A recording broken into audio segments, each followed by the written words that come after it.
Introducing the new Verizon Business Unlimited plans. For as low as $30 per line with AutoPay, get 5G nationwide, plus massive data capacity, plus spam blocking features. Plus, mix and match the right plans for your business. Get more of what you need, none of what you don't. From Verizon, the network businesses rely on. 5G nationwide available in 1,800 plus cities on most VZ 5G devices. Monthly per line pricing with 5 plus lines on Biz Unlimited Start, device payment, smartphone purchase. AutoPay and paper-free billing required. Terms apply. Empire.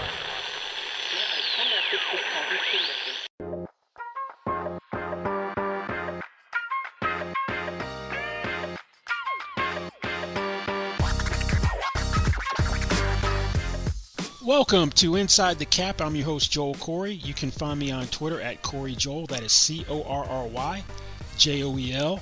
And also, you can read my regular column, Agent's Take, at cbssports.com. We're going to look at two things today, the new media rights deals and also the first wave of free agency. Free agency, which started in earnest on the 17th, St. Patrick's Day. There's a 52-hour window where you could negotiate with teams prior to that, which started on the 15th, so that's when most of the deals were agreed to, but technically couldn't be signed until the first day of the league year started at 4 p.m. Eastern Time on the 17th. But all that was overshadowed by the announcement of the new media rights deals. Now, that's something that had been anticipated that would be coming at some point, probably before the end of March. But the NFL business is good. Reports have the media rights deals being for 11 years. I've seen reports as low as $100 million, as high as $113 billion, I should say billion, over the years. $100 billion to $113 billion over the 11 years. Deals run through 2033. Current TV deals don't expire until after the 2022 season, except for the ESPN deal, which is done after 2021. So we're basically talking about an roughly 80% increase annually on the rights deals. So we're talking about, you could peg it at $10.27 billion per year, up from $5.67 billion per year at the highest reporting of the deals. Now, one new thing is that Amazon Prime exclusively is going to have Thursday night package, so it's going to be all streaming. You're not going to see it on, except in local markets, on how we've had it before, NFL Network or a broadcast network like CBS, NBC, so forth, or Fox. That's what's going to be different. Amazon potentially can get a playoff game depending upon hitting certain viewership thresholds. I don't know what those are. But NFL can opt out of the TV deals after 7 years.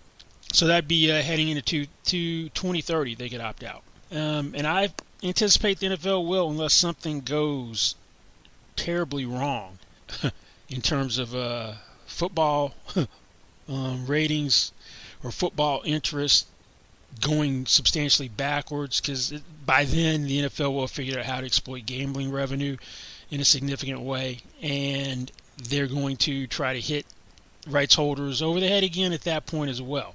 Now, what's interesting is they do have an out after 7 years. CBA does not have an out for the players. They're locked in through 2030. So I always thought the 2011 CBA was too long. Now, I thought this CBA was too long, where you should have an opt-out after 5 years, 6 years at max to take advantage of changing circumstances. It's interesting to me that the owners get an opt-out in the TV deals. Players are stuck after that. One thing that is going to happen, I think, franchise values are going to skyrocket because now we have CBA stability and TV rights, media rights stability as well. 17th game comes into play. That's probably going to start for the 2021 season. Now, significant thing is because we had the 80% increase, or roughly 80%, that means the media rights kicker goes into effect, which was at 60%. If the new deals were 6% increase, then the players' revenue share is going to go from 48% to 48.5%. So that's good news for the players. Now, how's all this going to affect the salary cap is a big issue that everyone is worrying about or wants to know. Probably not for 2021. I mean, for 2022.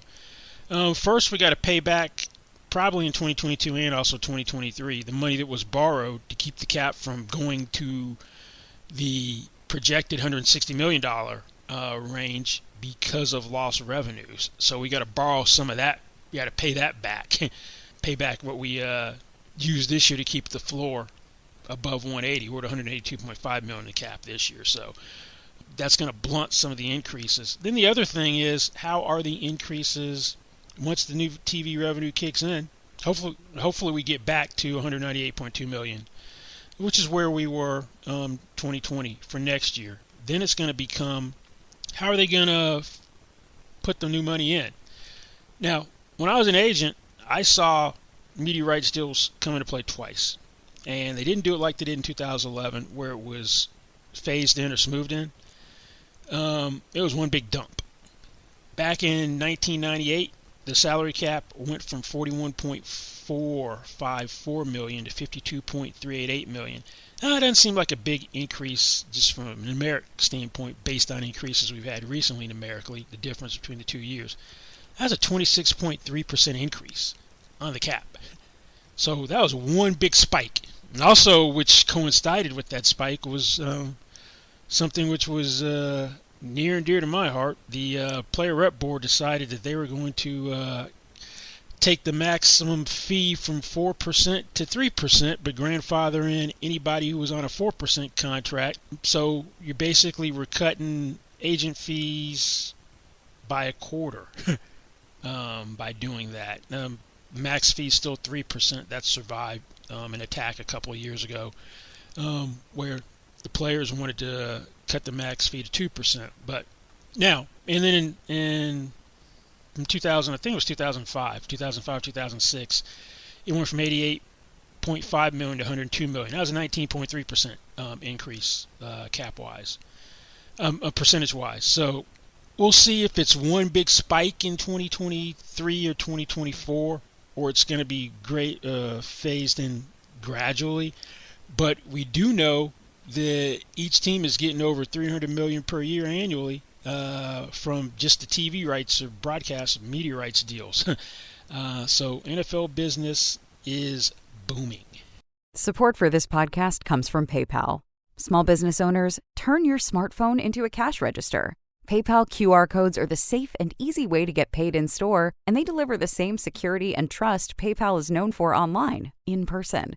Even if you're a cash-only business, with PayPal QR codes, you can accept credit or debit with everyday low fees. There's no additional hardware or software needed. Generate your unique QR code from the PayPal app and display it on your device, or print it to display in store. Customers scan your code with their PayPal app. You only need your smartphone. Learn more at paypal.com/us/getqrcode. What's up? It's Mike Jones from the Football Jones podcast. I know you're enjoying your time with Inside the Cap, but once you're done, I want to invite you to come over and check out my podcast. Each week, we take a deep dive into some of the most pressing topics around the NFL. High-profile guests from the coach, player, and front office ranks, as well as the top league insiders.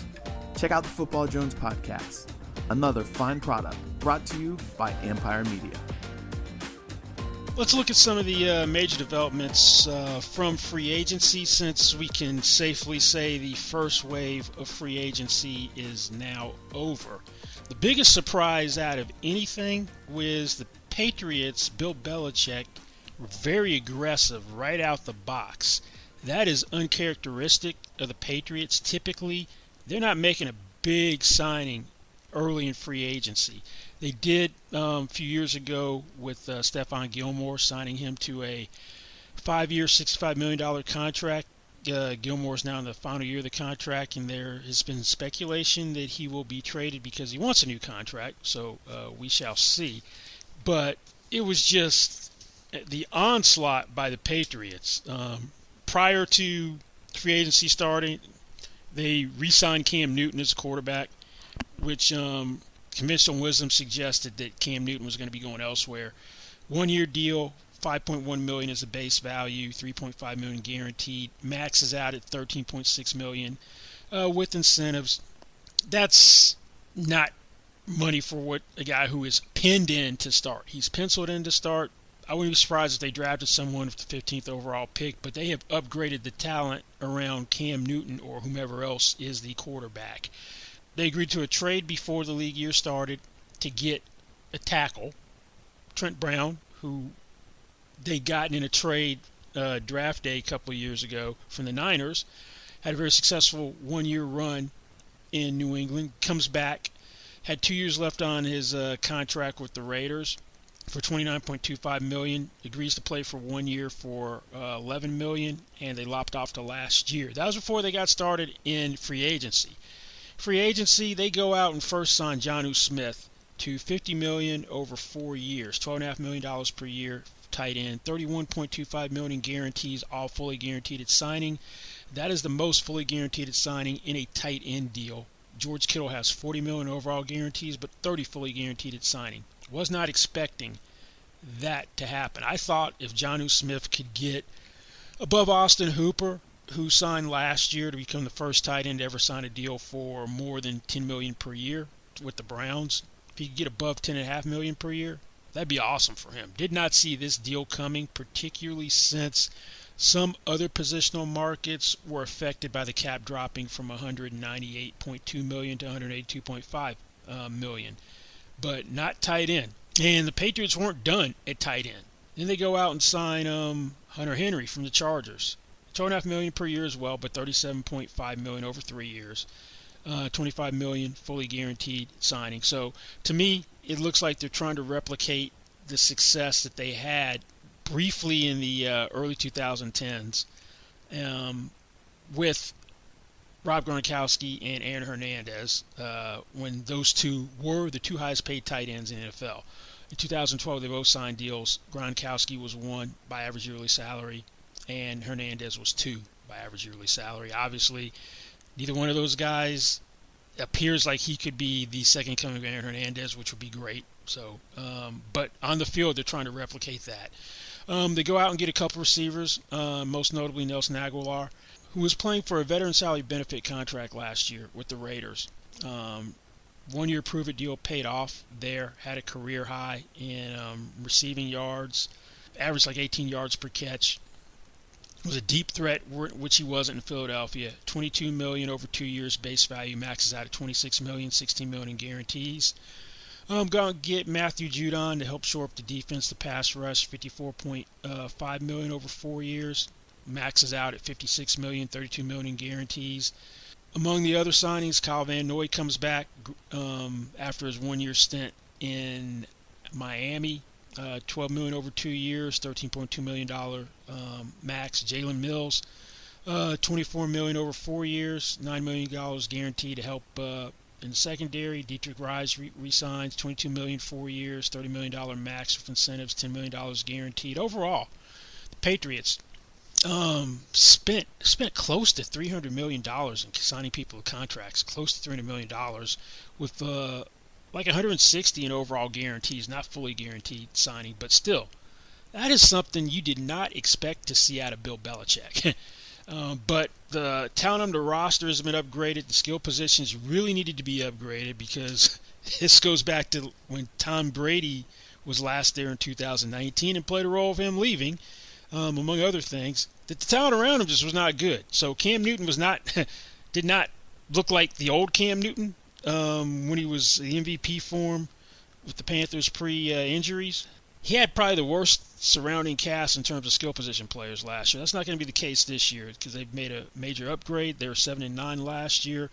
I don't know if part of this was because Tom Brady wins the Super Bowl, so Belichick comes out swinging. Missed the playoffs for the first time, I think, since the year after they won the Super Bowl.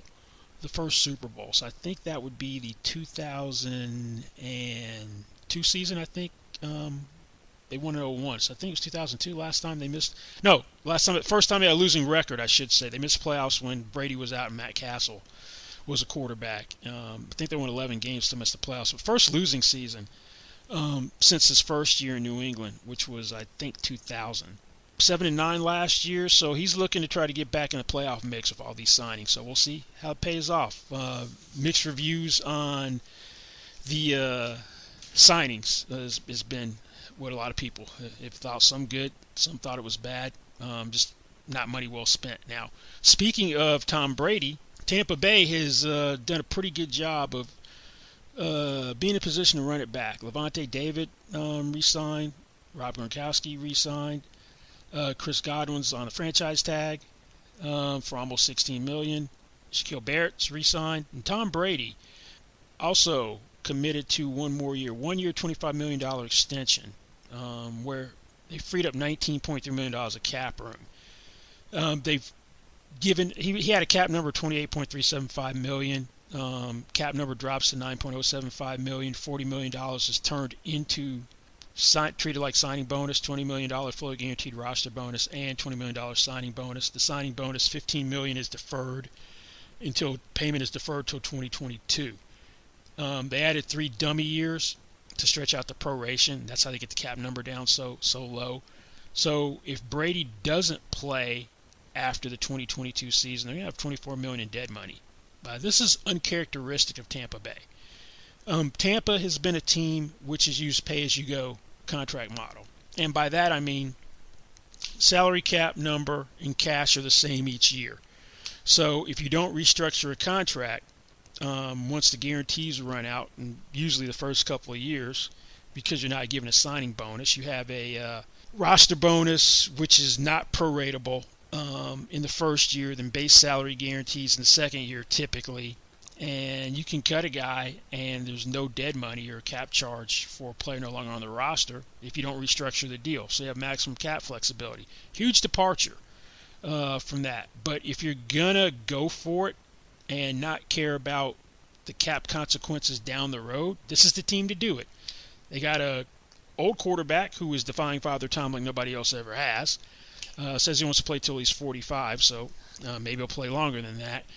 So the future is now. The window of opportunity is today. Don't worry about tomorrow. Levante David's deal also had the voiding dummy years, 2-year extension, $25 million, but 3 voiding dummy years as well. They added a dummy voiding year to Shaq Barrett's deal.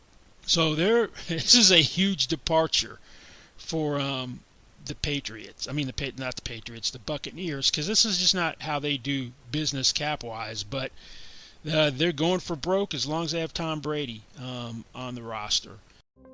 Time is the one thing you can't buy more of. Or can you? Lenovo provides small businesses with the tools they need, like the Lenovo ThinkBook Plus with dual screen to help you refocus faster and get more time on your side. With the right technology, you can take on interruptions like a boss, be more productive, and feel good about what you achieve and work through in just one day. Learn more at lenovo.com/gettimeonyourside. Another thing that struck me was the receiver market was a lot softer than I anticipated. The guy I thought who would go off the board very quickly was Kenny Galladay.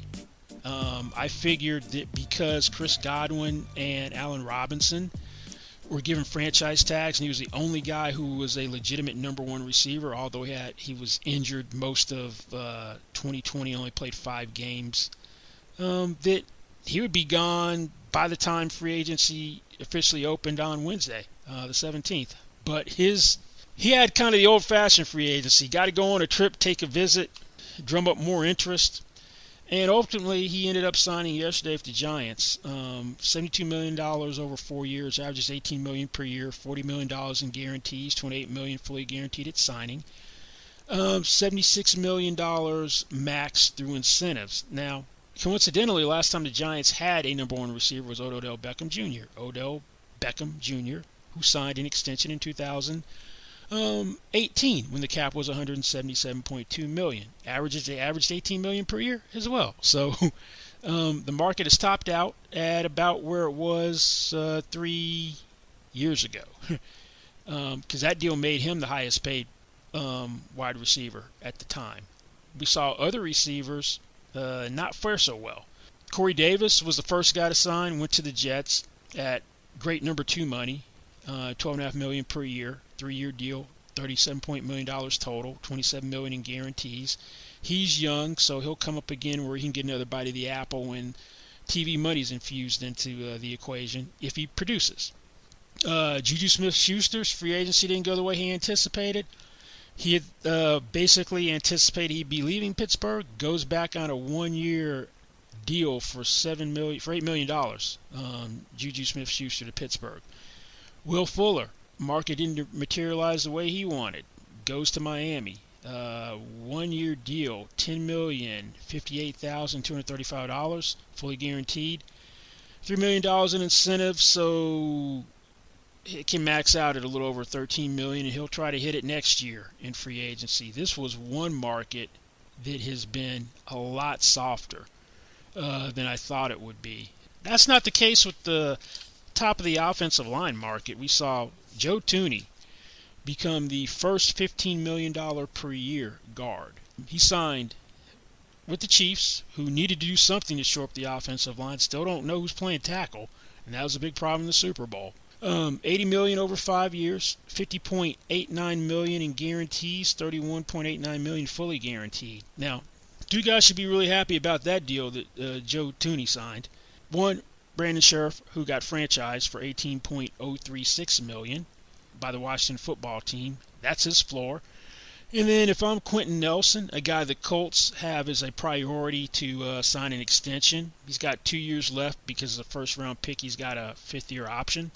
The fifth-year option's at the franchise tag number of $781 million is where it ultimately came in, I believe.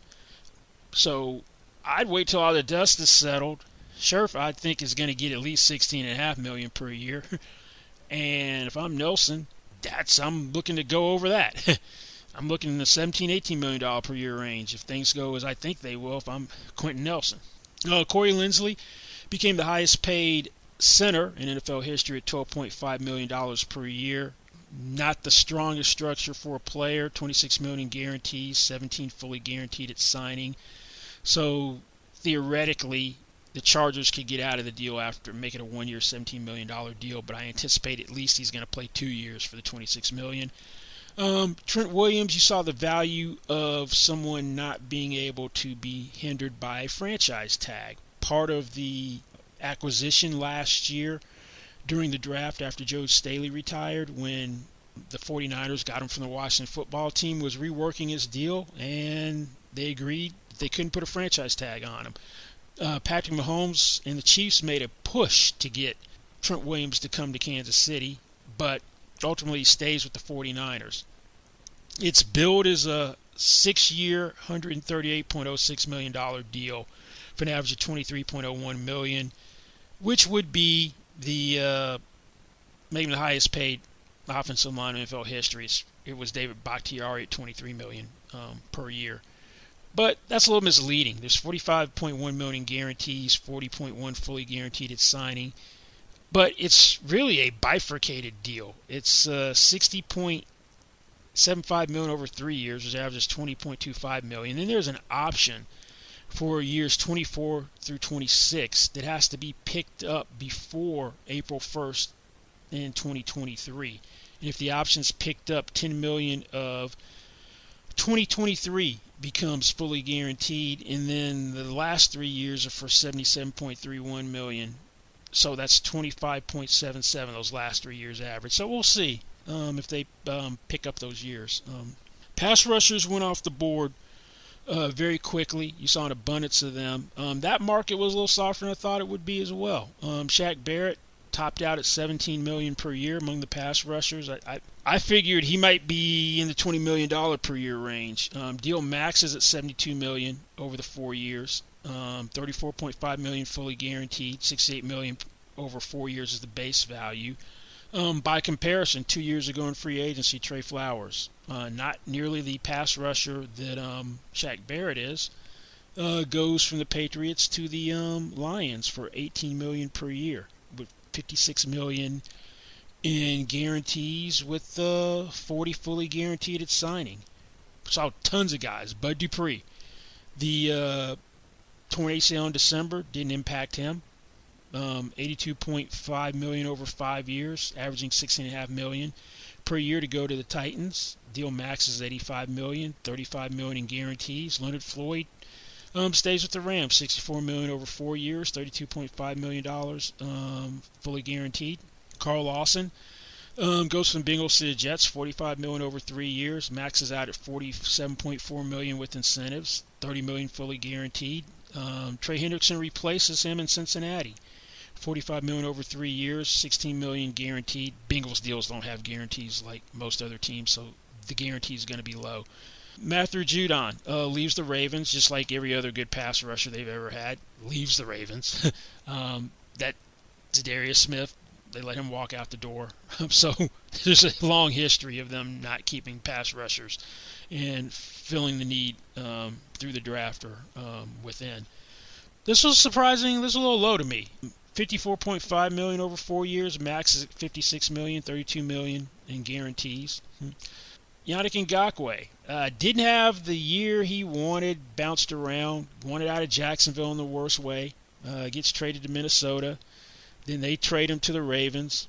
Come playoff time, he wasn't on the field very much for the Ravens. $26 million over 2 years to go to the Raiders, fully guaranteed, and no franchise tag. So we'll see if he can rehabilitate himself while in Oakland and get to the point where he can look to get over the $20 million per year mark, which is what he was supposedly looking for when he was negotiating with the Jaguars a couple of years ago. Now, the offensive lineman who did the best was Leonard Williams, who was franchised by the Giants. He took advantage of his tremendous contract year, had 11.5 sacks in a contract year, career best, was the only player named NFC Defensive Player of the Week more than once in 2020.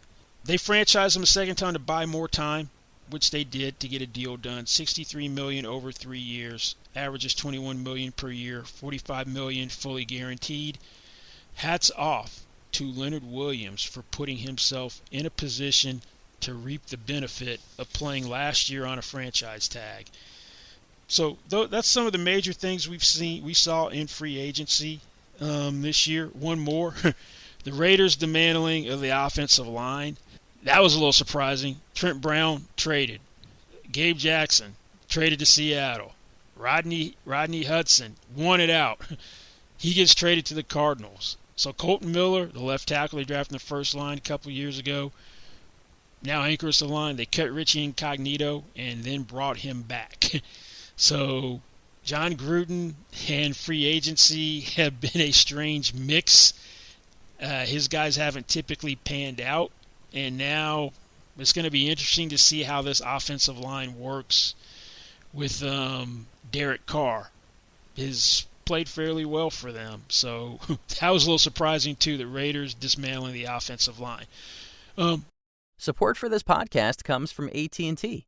All right, so to stay connected, AT&T Business has the only wireless plan your teams need. With mobile hotspot data up to 100 gigabytes, they can easily use their phones to connect tablets and laptops to the internet from really virtually wherever work takes them, giving them the power to boost productivity even on the go. Upgrade to AT&T Business and get our best plan with nationwide 5G and 100 gigabytes in mobile hotspot data. Visit att.com/business elite. Terms and conditions apply. Hey there, it's John Keim of the John Keim Report podcast. I'm glad you're enjoying the Inside the Cap podcast with Joel Corey.